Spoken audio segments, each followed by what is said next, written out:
Welcome to the second episode of Series 77, everyone.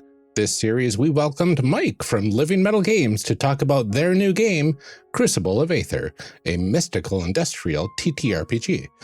In today's episode, we finish up our characters together and find out who these people are. But before we get to all of that, here's what to expect in our calls to action. You can join us after the show to hear about the latest news from the One Shot Network. We'll also have information on the Crucible of Aether Kickstarter and a quick update about our Patreon. And then, normal patron thank yous and other information that we decide to say. With all of that out of the way, enjoy the show, everyone.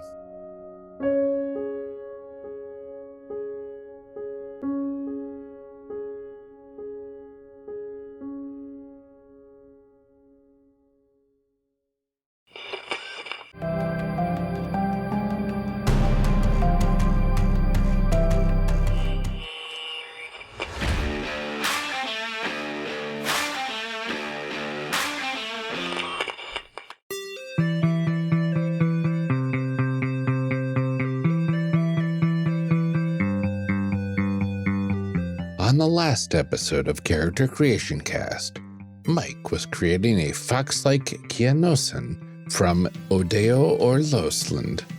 Amelia was creating a moth-like Asuritan from Kofentia, and I was creating a cardinal-like Acellan from Nume Va. We're picking up right where we left off last time. Enjoy. So once we've made those choices, we go into another big thing, which is the backgrounds. Now, backgrounds are where the combination of the origin and home nation become important, because some backgrounds are not available in some countries because the organization that background represents isn't there, or the way of life that background represents is not there. So, for instance, factory worker is available in the places where there are factories, but it is not available where there are not factories. The monster fighting rangers are available in almost every country except for Meisenland, where that job is taken over by the Black River Warriors, the order of knights that rules the country. They were like, oh, hey, this glamorous monster fighting thing. What if we did that and got all the credit? So through my choices here of a Kianosan born in Odayan or Lausland, I could be somebody who was raised to be a mercenary. I could be somebody who was sort of political dissident sent to an asylum. Could be a trained apprentice of a barber surgeon. All sorts of things like that. I am going to go with actually raised by sellswords for mine, which is sort of raised by mercenaries, essentially.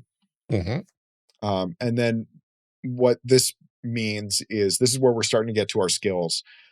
You have a series of starting ranks for your skills. Some will be rank 20, some will be rank 15, some will be rank 1. Any that are not mentioned on this page are rank 10. And you may have a couple of skills that you have a choice in to sort of customize your character. That they might be a little bit better at one thing than they are of something else. And this is also something where the form-fillable character sheet comes in handy, that you can just type in your rank in the rank column on the first page and it will auto-calculate for you. Oh, very nice. Yes. Yeah, so this is just a little bit of filling in the blanks. So what has everybody figured out they want at this point? So for my traits, I just went ahead and picked pheromone senses, which I can get because I'm a bug. Yes. Nice. So I get bonuses to track, spot hidden characters, see through disguises. And then I did go with fervid pursuit. Once per day, suffer 1d8 mental stress to turn a failed science or labor check into a success. Yeah, that's pretty dope. Very nice. I was debating on going with Pack of the Wolf Mother, which is a Nemev sort of exclusive trait. But it's like, it's all about the combat.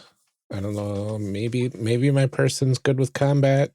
There were some other really good ones that were like, oh no, I got to be a part of that home nation, but I'm not. Yeah. Especially when you get to the traits, you get some FOMO as you're looking around and you're being like, oh, that character could be really interesting. I think I'm going to skip mental traits. It's an interesting, because like all of them they give you pluses, but also minuses at the same time, right? So it's a balancing act. Yeah. Yeah, it's absolutely a balancing act. And the idea that we had there was it's a trait is shaping who your character is. It's not just a bonus. It's pushing them in a direction. And starting something that has some texture to it and you can play with it as you're playing the game. Yeah. Okay, yeah. So I stuck with my physical trait of Blessed Plumage, which gives me +10 specific bonus to all checks involving casting rituals. And then once per day, I can recharge a ritual instantly without incurring mental stress. And when attempting to check to resist the effects of a ritual, I roll twice and take the higher result. Yeah, that is very powerful for interacting with magic, but it also means that your character is a little bit more vulnerable to magic because they are so tied into it. That's interesting. Yeah. So the roll twice and take the higher result is, our system is a D100 system. You want to roll low. So if at any point the rules say that you should roll twice and take the higher result, that means that you are effectively rolling in like 5e terms, you're rolling with disadvantage. And you are a little bit more likely to fail. That makes sense.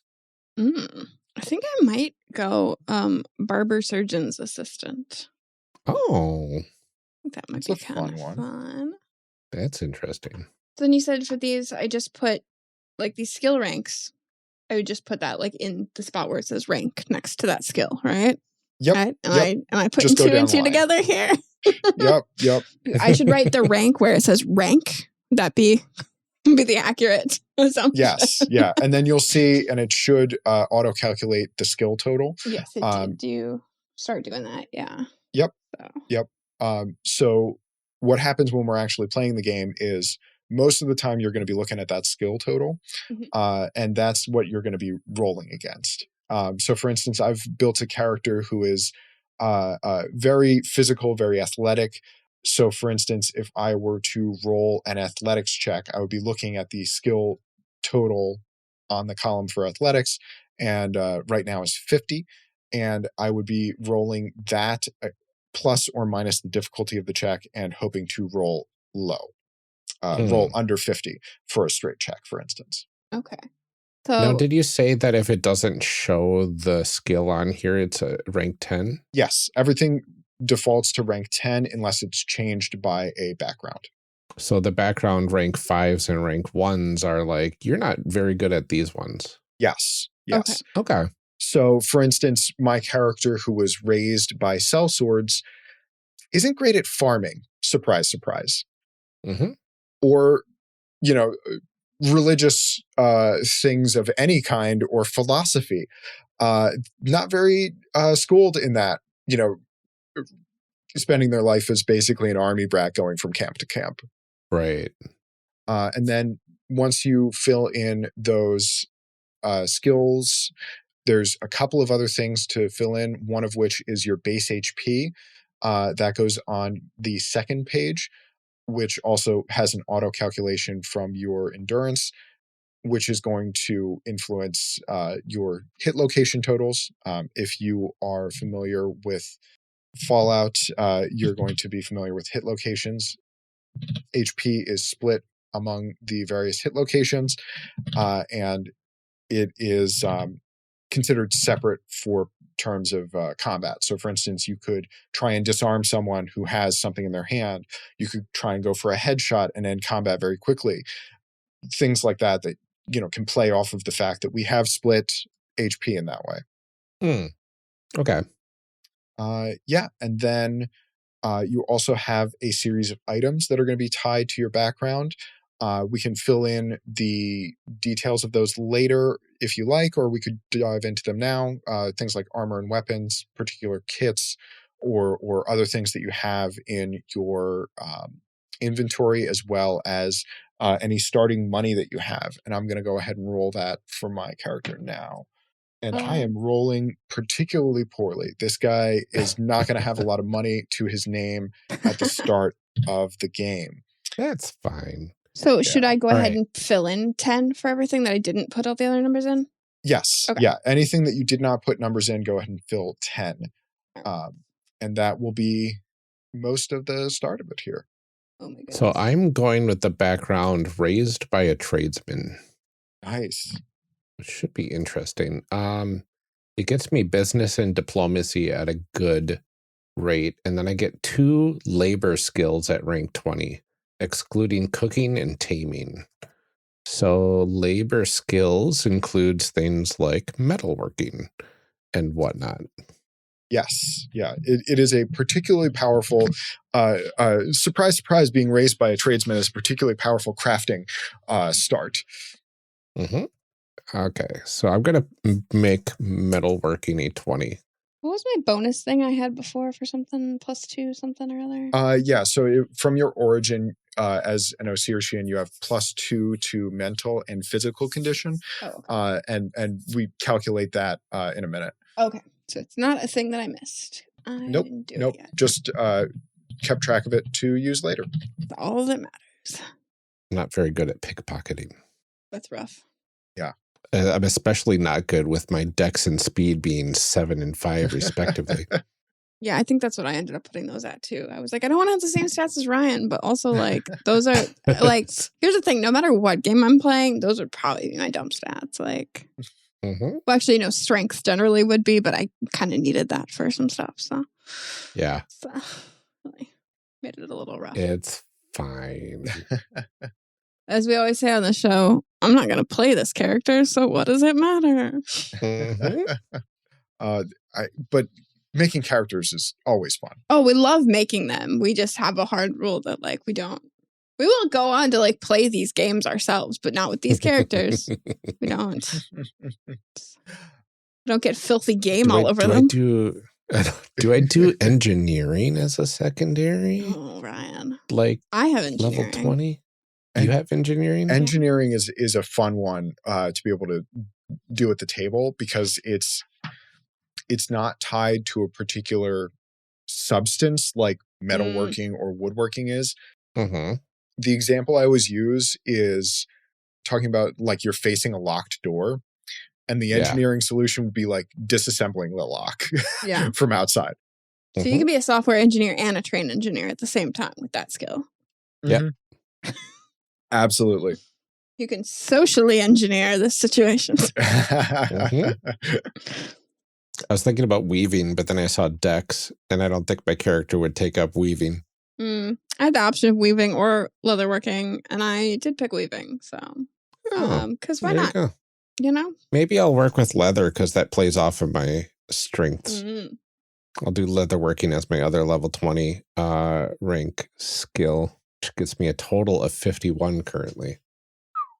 That's not bad. No, that's not bad at all. And that's another thing that I like about the high-low attribute tables, because it gets characters who right off the bat are very different from each other just by putting the attributes in different places. Absolutely. How do you have something that high?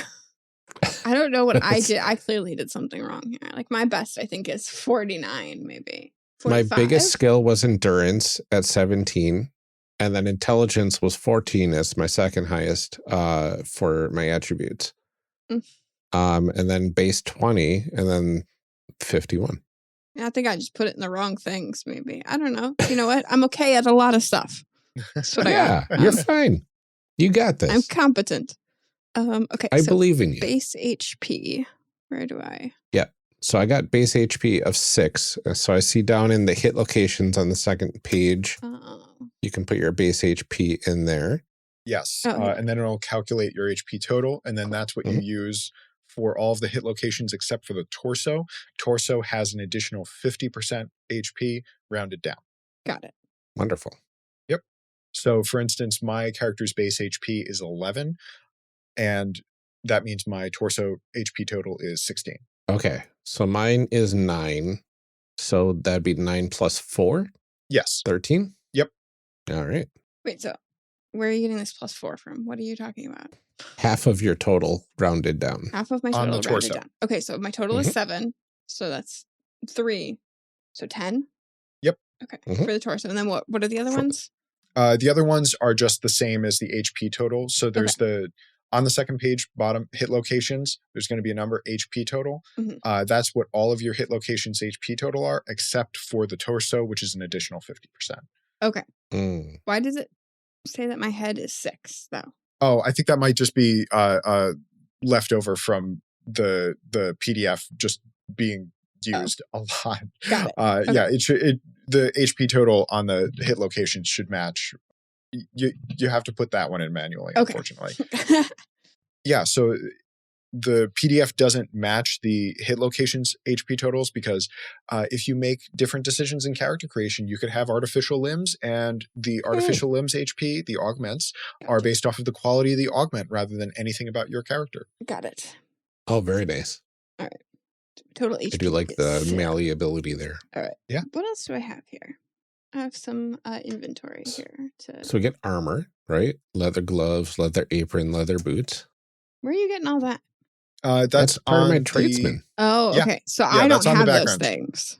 Mm-hmm. Yeah, I see. you've got your I've got some own surgical things. kits, some Yep. Mm-hmm. I like that leather apron is a piece of armor. Yep. makes sense. Yep. Yeah. Only protects from the front though, because apron. I love that the the game mechanics from what this is saying here is it feels like it'll be like a satisfying, crunchy sort of system in a way. Yeah.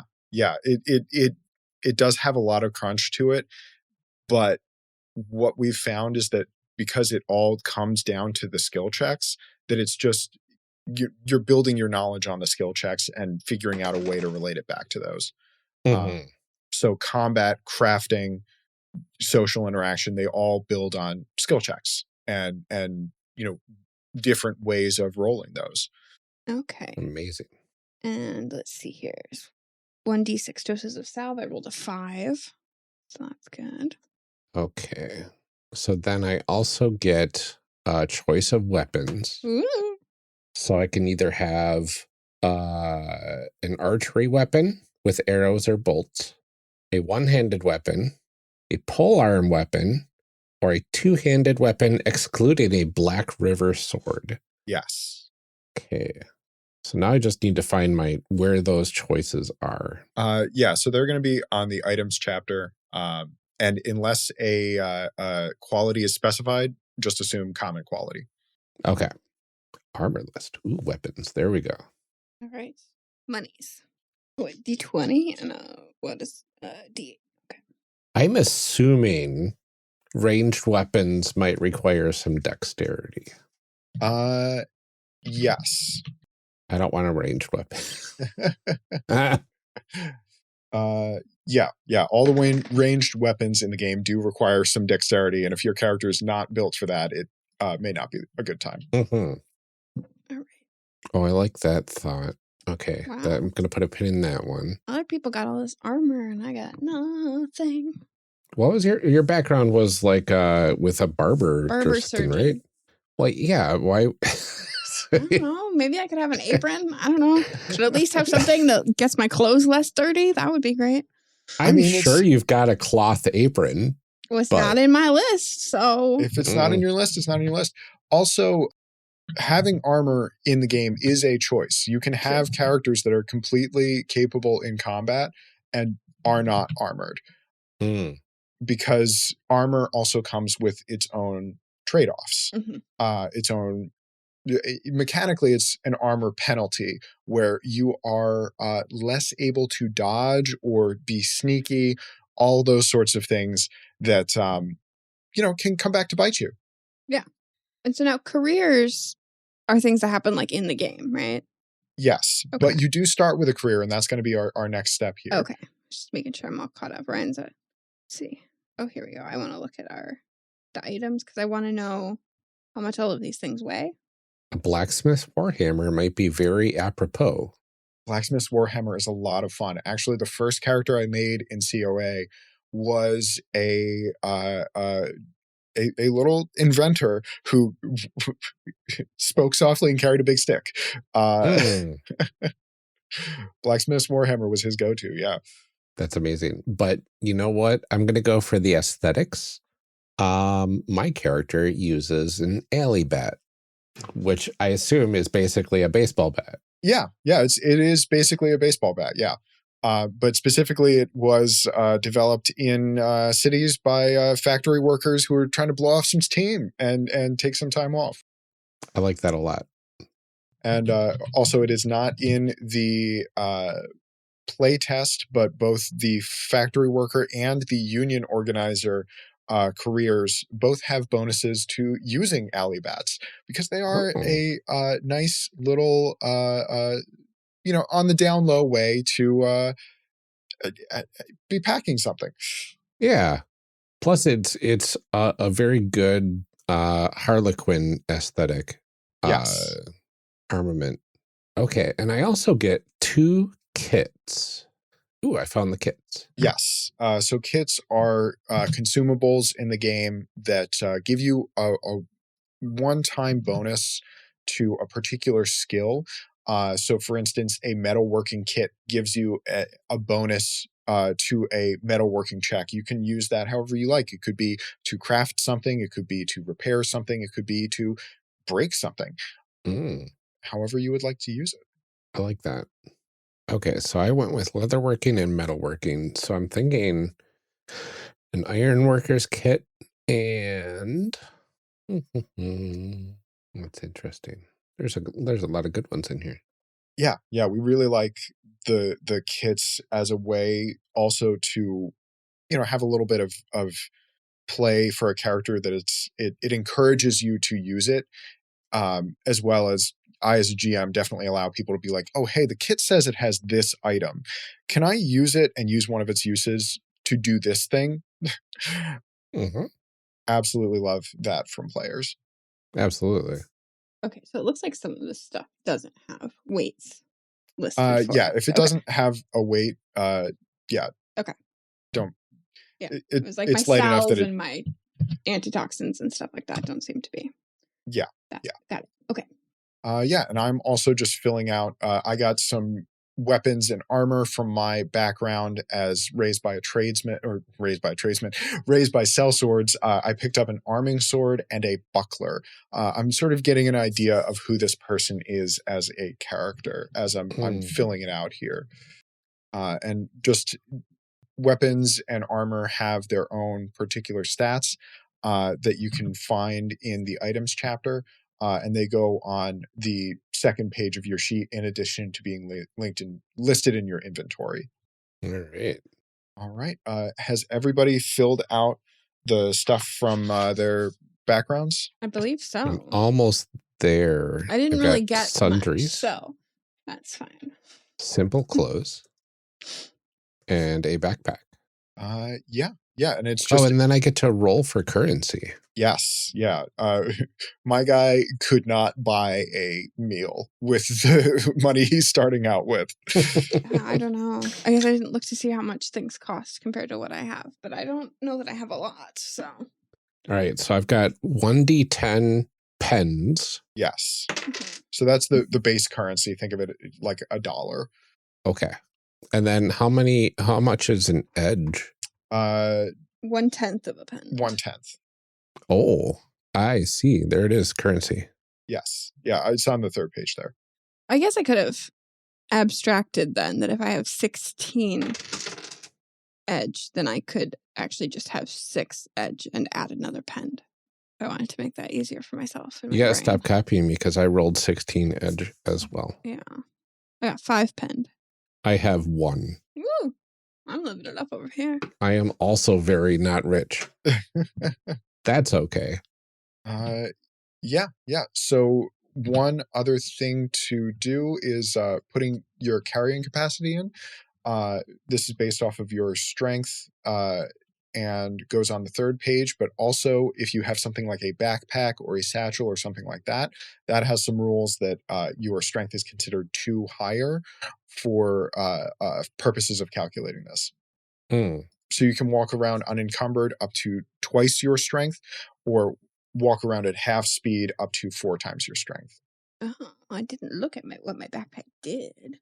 Oh, my strength score is considered 2 points higher, which would make this 26. Yeah, so for instance, my character has 14 strength, but he also has a backpack, which means that for the purposes of this, I multiply it as though his strength was 60. Got it.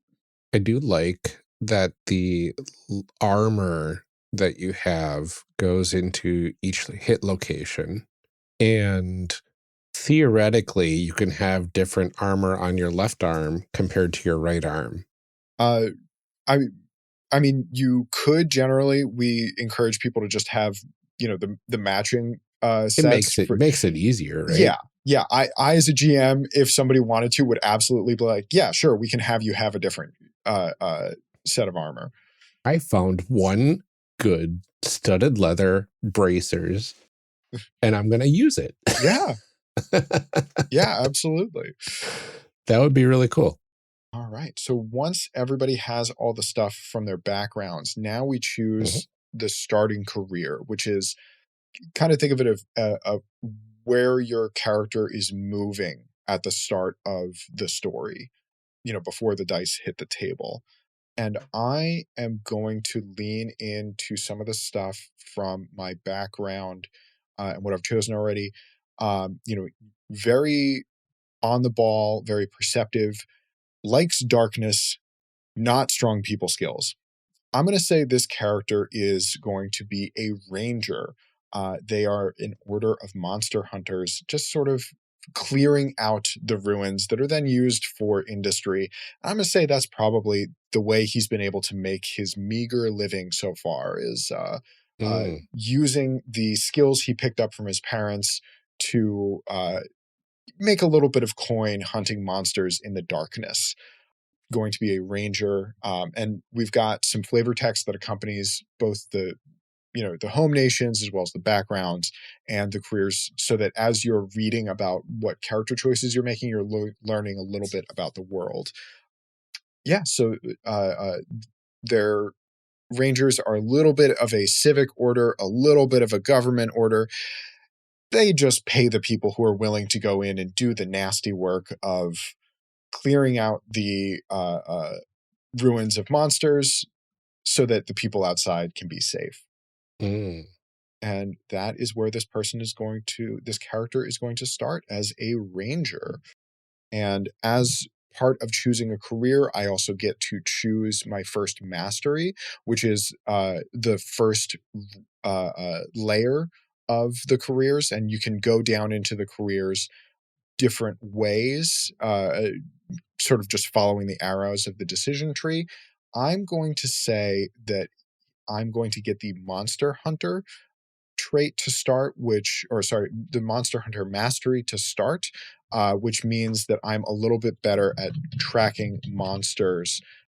Even though I'm not particularly good at survival myself as a skill, I'm going to say that as I learned to be a ranger, I picked up on the particular tricks of the trade. So that gives me a specific bonus to checks to track monsters of the awakening. So if I actually went out in the woods, I would be completely lost. But if I saw a particular set of tracks, it's like, okay, I've learned that sign is for that sort of monster, and I can follow them to their nest. Yeah. You know how to spot them. You don't know what to do once you find them. Yeah. I can't find food on my own in the woods, but tracking down a monster, absolutely. Yes. And then maybe you could kill it and we could have food, right? Yeah. Great. I think I want to go with the physician. Nice. to decide here what mastery we want to go with. Yeah, each of these we tried to come up with ways that it makes the character who chooses that career better at what that career does, as well as sort of changing how they interact with the game system and other people around them. All right. I'm going with blacksmith. Surprise, surprise. For my career. And I think I want to get the mastery in scrapper, because that is scratching the itch of all of my Fallout playthroughs, where I gather absolutely everything that I can, and make use of it in one way or another. Yeah, where the final boss is carry capacity. Yeah, that's creating a Fallout character after my own heart. Yep. What do you mean I can't carry over 300 pounds worth of stuff? I really, really need that second fat boy. I know. Seriously. Or that third missile launcher. Or I need every single one of these plates in this house. Absolutely. Where else are you going to get that one ceramic each? Yeah, I think I'm going to go with Plague Doctor. There you go. Yeah, Plague Doctor is a fun one. All right. The rest of this is filling out what of the details of our choices that we have not already filled out. So things like filling out the statistics of all the items, filling out the final weights of everything in your inventory if you've not done that yet. Also, you want to calculate your initiative and your mental and physical condition. Those can be the same as your other statistics, or they might be different. For instance, my trait Paranoid alters my initiative. Normally, that's just your speed stat, but because I've got a bonus, it is now my speed +3, which makes my initiative 15. Your mental and physical condition are based off of your endurance and wisdom, respectively. And then you're going to want to calculate those by having your endurance score rounding down, and that's your physical condition. For Amelia's character, that is going to be +2. As you take your mental condition, sorry, it's not wisdom, it's spirit. You have your spirit and then add 2 to that for Amelia's case. Wait, how do I know which one it is? Sorry. So you're going to take your spirit stat and then have that. Okay. And then add 2 to it. So my spirit is 11. I'm going to round down, have that and round down, which means my mental condition is 5. I'm going to take my endurance, have that. My endurance is 16. So having that to 8. And that's my physical condition. Mental condition is 5. Physical condition is 8. Also, if you have armor, this is where you would add the penalty. So I have a total armor penalty of 15 from my pieces of armor, and that is a penalty that sticks with me for dodge, stealth, and things like pickpocketing checks.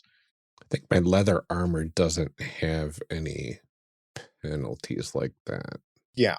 So the sort of break-even point for armor penalty is generally you think, does this armor have metal in it? It probably has an armor penalty. Oh, shock resist on the leather armors, though. Yes. There is shock damage as well as incendiary, corrosive, and frost damage in the game. Whether it is by maybe a flamethrower weapon or magic that unleashes the cold or things like that. Those are all in the game. Excellent. Okay. So then I think the only thing I missed is how to calculate the initiative bonus. So initiative is your speed, just your flat speed, unless you have something that specifically modifies your initiative. Oh, fancy. Yes. And also, we don't roll for initiative in the game. It is just set. So if you have an initiative of 6, you always know you're going to go on a 6. If you have an initiative of 15, you know you're always going to go on 15. Ooh. So you don't have to worry about rolling that and tracking that for each encounter. It also means that you generally know, oh, my character is going to go towards the beginning of the initiative order. Yeah. Right. And My character's slow. Yeah. And speed has its own trade-offs as well. A character who is very fast in the speed stat will actually level up more slowly because of how skill rank ups work. And when everybody is finished calculating all of that, most of the calculations are done by the sheet. So for instance, your action points, your movement, the skill totals should all be handled by the autofill of the sheet. But if we're doing this by hand, you do need to calculate all of that. Okay. I think it did most of it. And I have like no armor or weapons or anything to add bonuses to anything. Lucky me. Nothing. You could probably buy something somewhere. I could. Yeah, maybe if you wanted to. No. And also, no, you can't barely afford that. Keep in mind, armor only helps you if you get hit. True. That's true. Yeah. That would imply, though, that you have like the speed to, I don't know, roll out of the way. Which I do not. Yes, yeah. Yes, or not getting in a fight to begin with is the ultimate way to avoid the need for armor, which is definitely very much possible in this game. We've had, I ran a session that in our introductory adventure that there were 4 characters who were very much built for combat and resolved the conflict at the end of the adventure through pantomime because none of them had a shared language. And it didn't involve combat. It was 4 characters that I was like, okay, I've got the map ready. I've got the minis ready. Nope, just pantomime. Love it. Yeah. Might as well, right? Yeah. Yeah. And again, there are 40 skills in the game. Only, a quarter of them or less involve combat. Yes. Mm-hmm. Yeah, which is good because I am not good at any of them. Actually, I think unarmed is my best one. Oh, for actual combat? For like the actual combat skills, unarmed is my best. Oh boy. Block is my two-handed and unarmed. I should probably have looked at that. I've got the alley bat's one-handed, right? Yes. Yeah, the alley bat is one-handed. That's 30. That's not bad, I guess. Yeah. Yeah, no, it turns out being Barber Surgeon does take down several of your combat skills. So yeah. No. I wonder if I should swap that from an alley bat to the other thing. But you know what? I'm not a combat person. I am a blacksmith that enjoys the joys of alley bat sport. Yes. That is, I love the story that tells, and some of these other choices are telling. And our last thing here is to decide on the particulars of our characters, including names. You lost me. I did notice that they do have example names. Yes. So, you get a little bit of a head start there. Yes. Yeah. And none of these are mandatory choices, but the idea is to sort of spur people to make a choice that is interesting for that character. So for instance, the example names for Odayan or Lausland actually come from 2 different sort of cultural traditions in the game. The idea being that this is a place that's changing, and you could find people who are named after both of those sort of traditions. So Meisenland split into Meisenland and Odayan or Lausland after the Civil War, and the people who are in Odayan or Lausland are named after, they might be named in the Meisenland tradition, which is they've got an appellation. They've got the fell-handed, the generous, the headstrong, or something like that instead of a family name. Or they could be named after the Gradarian tradition, which is, your Smiths, your Fletchers, Millers, all of that sort of thing that is a received name and a family name rather than one that you earn or get on your own from the community. Just sort of trying to spur, telling through the choices you make who your character is. And I am going to say that my character was an army brat, and specifically a mercenary brat from a family who came in to fight in the Civil War and stuck around afterwards. And I think he's going to be named in the sort of Gridarian tradition that's a little bit different from the way things used to be. And I'm going to say he is first name Flynn, and then last name, I'm going to go with Hooper. As though somebody way back in his family's past was a Cooper at some point, and now it's Hooper. Flynn Hooper, the raised by sellswords, doesn't really like being out in the sunlight, very much prefers to deal with monsters than people. And I'm going to say that he is a little bit fox-like. He is very much at home in the dark at night. And he's going to be Keonosin, and he is going to be, if my memory does not fail me, he's going to be Volpos. What do y'all think your characters are going to be named? Well, I kind of went and picked off the little list here, because obviously I don't have as much familiarity as you do with the world and why things are the way they are, to come up with my own name entirely. So I picked off the list. I went with Daria Ascari for my because I said I was looking at kind of like moth vibes. Oh yeah. And so I think I have big black eyes like a moth would. Dark gray hair, but it's it's just kind of fuzzy, like that sort of like fuzzy feathery kind of thing that moths have going on. I'm gonna say that I also enjoy the dark, but also lights in the dark. Big fan. Yes. Being near light when everything is dark. Okay. I am going with Maximia Cardneus. Ooh. She, her pronouns. Bright cardinal red hair. And she has that like blessed plumage or whatever as well. So I'm going to say that like some of her hair, like kind of glows along like the mohawk portion of the cardinal, like along the edges of it.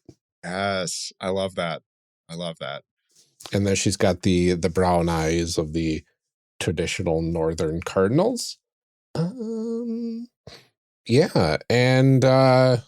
raised by blacksmiths, basically. Dabbled in some leatherworking as well, and is a tradesman through and through, because all her life she's been told, you're special, you should go into this magic stuff. And she's kind of rejected that because she wanted to go into the family business. But who knows what fate has in store for her. I love it. Awesome. And 22 years old. Oh, yeah, I didn't even think about that. Yeah, I don't know how long do moths live? Not that long. I feel like you have to like sort of like mature really fast. Yeah. It's moth people. So the thing that we've said is that people in this world sort of live about the same amount of time, and about 70 years is the higher end of life expectancy, although the actual median life expectancy is a little bit lower. Okay.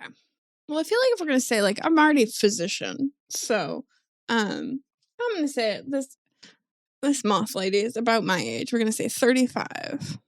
Ooh. Slightly younger than me, because I turned 36 in a couple weeks. Oh. It's I like true. I like to play younger characters. I know, right? By a few months, apparently.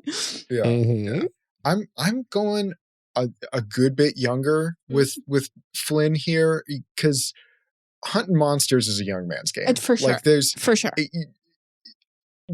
Somebody who has just started out as a ranger, they cannot be that old, because they just like, in order to survive and be older as a ranger, you have to have accumulated more skills than what my guy's got right now. Well, and the older you get, the earlier your bedtime is. You're not out there in the dark.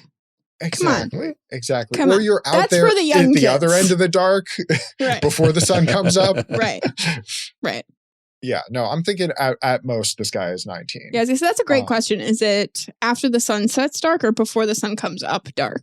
Because I that feel is like he's a good question. at the page of his life where it's like it's after the sun sets dark. Got it. Yeah. And there's going to be a swap at some point, and it's Mm-hmm. going to involve some soul searching. That's going to be that I think is going to be the midlife crisis for this character if he lives that long. Is when he's like, oh, I'm more comfortable waking up early than I am going to sleep. Yeah. That's going to be the moment he feels old. Oof. And I have to say that Maximia is built. She is strong. She's got those like those like barbarian style muscles. Is she doing like full Ilona Mar? Like, like the Olympic rugby player, Ilona Mar. Everyone has to know who she is. How can you not know who Ilona Mar is? I don't follow rugby. It's not. She's on Dancing with the Stars right now, Ryan. Come on. I don't watch that anymore. Okay, let me look it up. She might be the second most famous Olympian on TikTok. Right. Okay. Ilona Mar. Okay. Rugby player. Okay. Oh, okay. Okay. So I do know who this person is. Yeah. I've seen advertisements. But I just do not watch rugby, so names escape me. I don't watch rugby either. I mean, kind of like that, right? My brother's a big rugby fan, so I don't really watch rugby, but I just know her from social media, mostly. Mm-hmm. Yeah. Big muscles, very, but kind of like Karlak from Baldur's Gate 3 would be another good example. Yeah, solid touchstone there. Mm-hmm. Yeah. Probably a similar personality too. Very, very like pleasant to be around, very joyful, and everything, but like just kind of clumsy with everything. Mm-hmm. All right. Yeah, yeah. And I'm thinking the way that this guy's low charisma manifests is a particular intensity that is off-putting. All right. I love it. Like he might still say the right things, but like the muscles around the eyes don't move when he smiles or something, that it's just like kind of just get the ick from talking to him, and you can't quite put it on why. And it's just because he was absolutely raised with a bunch of people who did not. Right. It was not a place that valued those sorts of skills. Love it. 6'2". I think Maximia is 6'2". All right. Amazing. I'll go like a solid 5'8". How about that? But bird person, so hollow bones, right? I mean, not mechanically. Right. Yeah, but it's something that you could play into and play into at the table, but it's not a negative in that way.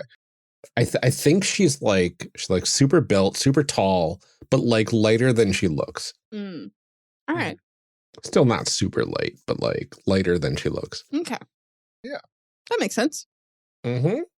Is that it? Did we make our people? Yeah, we made our people. Did. Oh, wow. That's very cool. Yeah.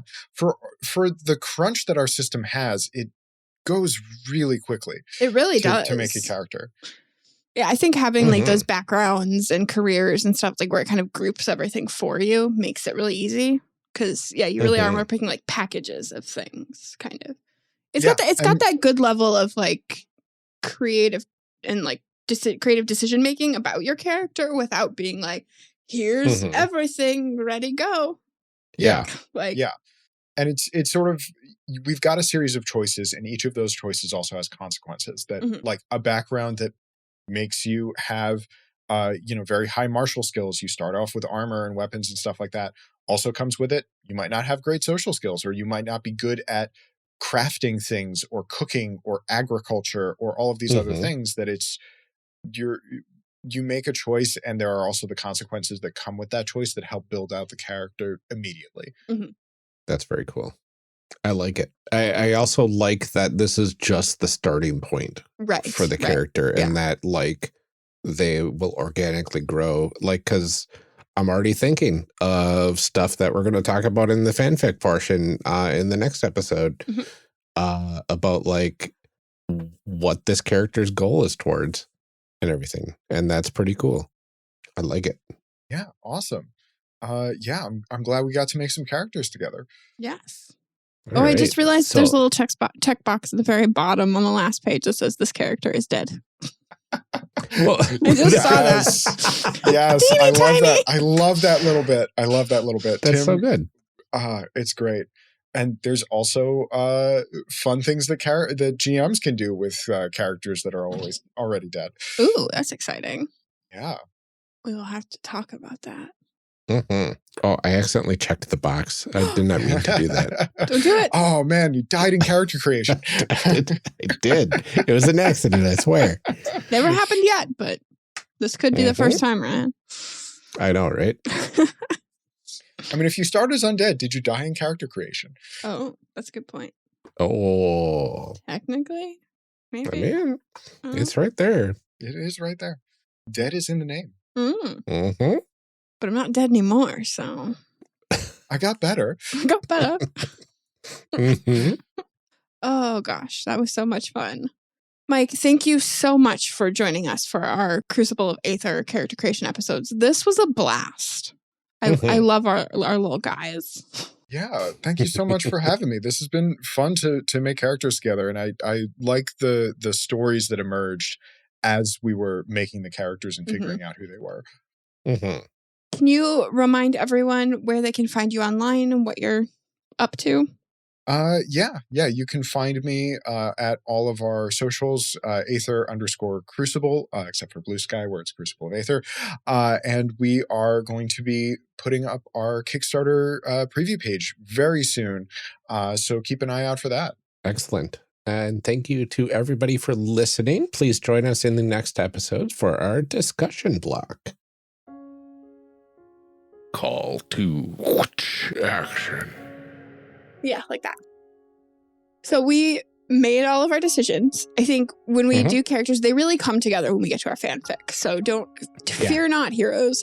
We will get there to figure out how all of this goes together, because this definitely was more of a crunchy one. So what you hear is a lot more like picking options, entering numbers, calculating, waiting for PDFs to calculate totals. Amelia fighting with PDFs.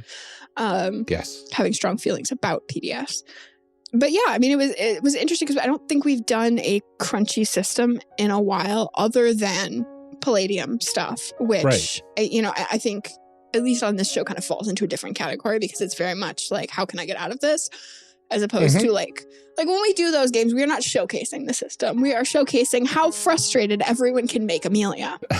I mean, that too. But like, we also showcase the system a bit because it's a frustrating naturally system. So like, right. You get the full the goal with this experience. one was to show off the system. Exactly. Right. Exactly.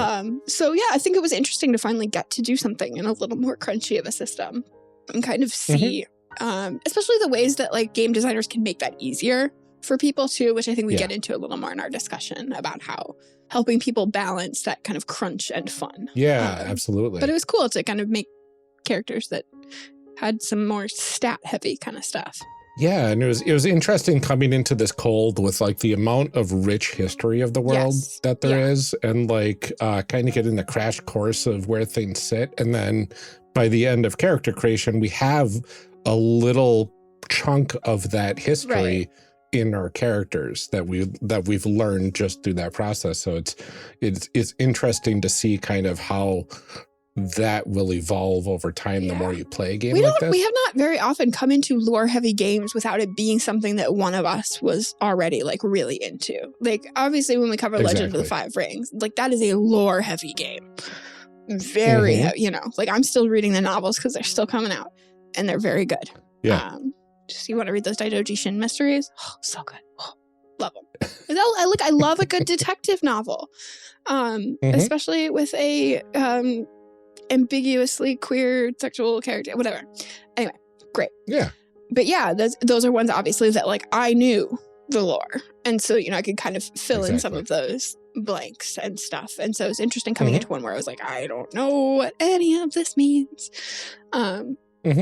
was kind of a fresh challenge for me.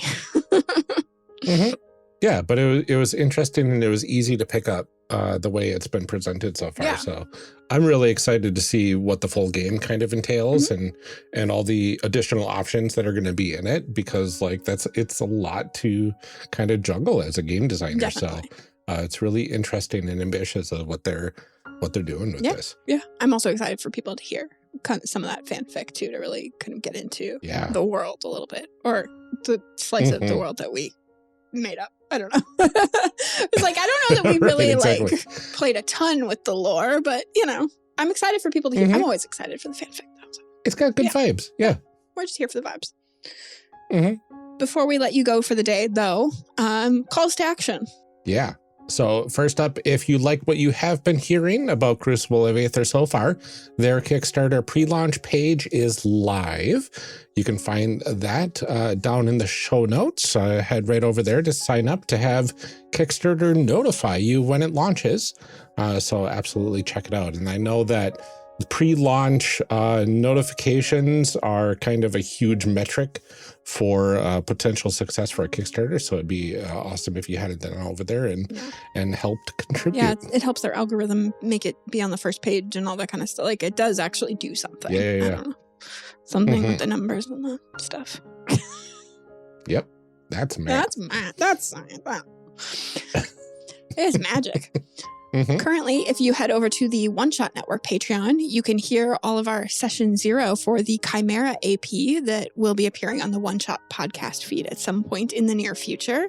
This is all because we hit our first goal for the network Patreon during the Patreon drive last month. In exchange, former guests Dylan Appelian and Tracy Barnett will record a bonus series of Character Creation Cast. We will feature that right here in our feed, so it'll be exciting. You get to listen to Character Creation Cast and not listen to us. It's going to be amazing. So what a treat! Interesting, yeah.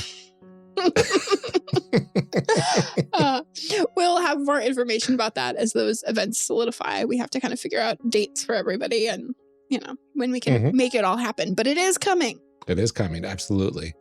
In other news, we are still showcasing our social media changes and our calls to action right now. Twitter has abandoned all sense of safety lately, so we decided to set up shop in a variety of areas. And the best way to find out where you can get a hold of us is to head over to contact.charactercreationcast.com, and we will have our latest social media accounts there, as well as easy ways to contact us if you need to. We are mainly on Bluesky now, along with our Discord server, and even posting promotional stuff on our TikTok.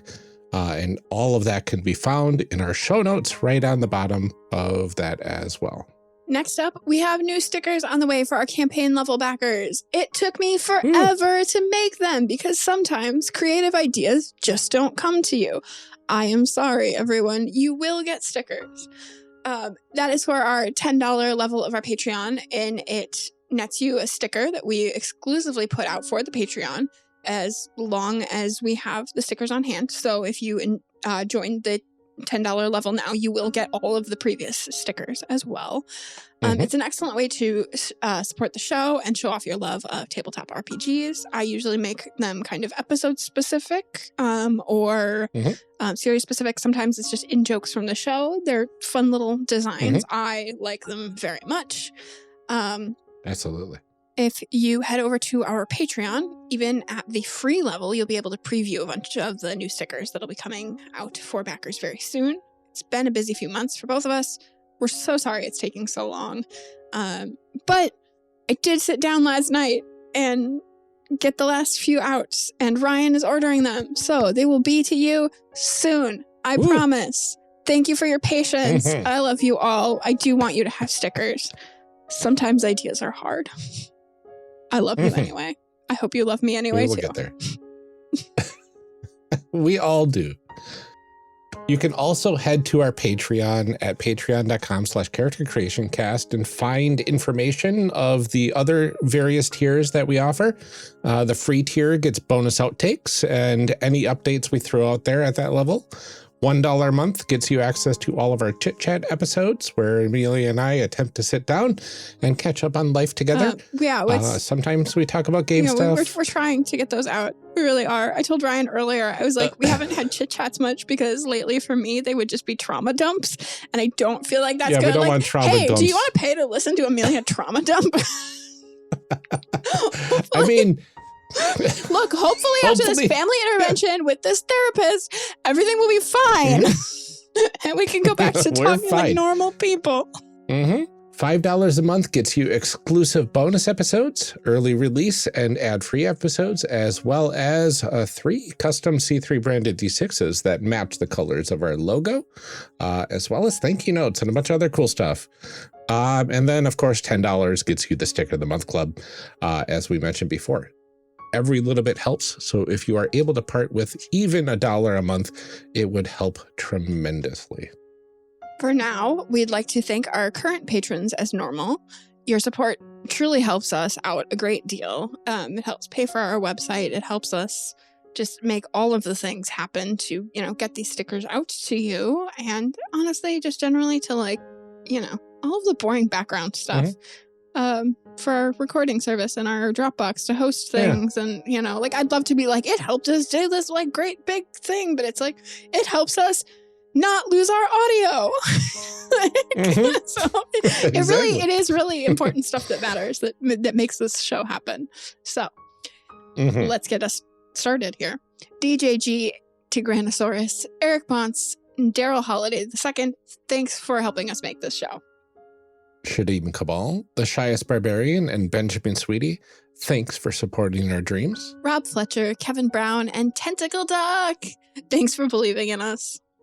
We're glad to have you here, John Adamus, A3 Sketchpad, and Cole McCallum. Thanks for supporting. Carlos Salazar, Eric S., Ian Popmeyer, thank you for supporting our dreams.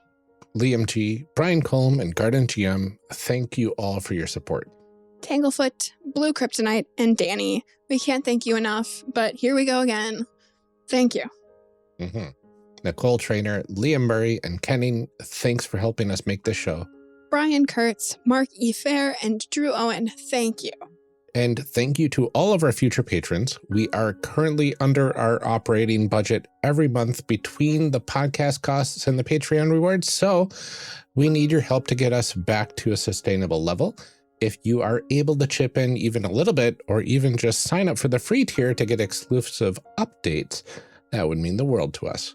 Our community is something very special, and the patrons have been a huge part of making that community a beautiful place. So please check it out at patreon.com/charactercreationcast and see what all the fuss is about. That's all we have for today's episode. You can join us next time when we learn more about our guest as we get into the discussion portion of our Crucible of Aether series. Until then, take care, everyone. Stay safe, drink some water, love yourself and the people around you, and keep making those amazing people. We'll see you next time.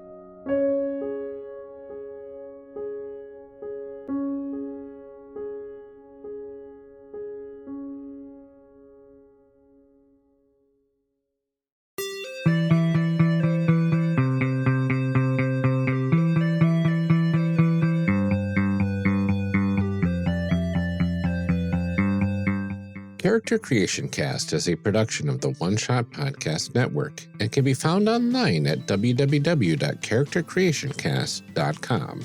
Head to the website to get more information on our hosts, this show, and even our press kit.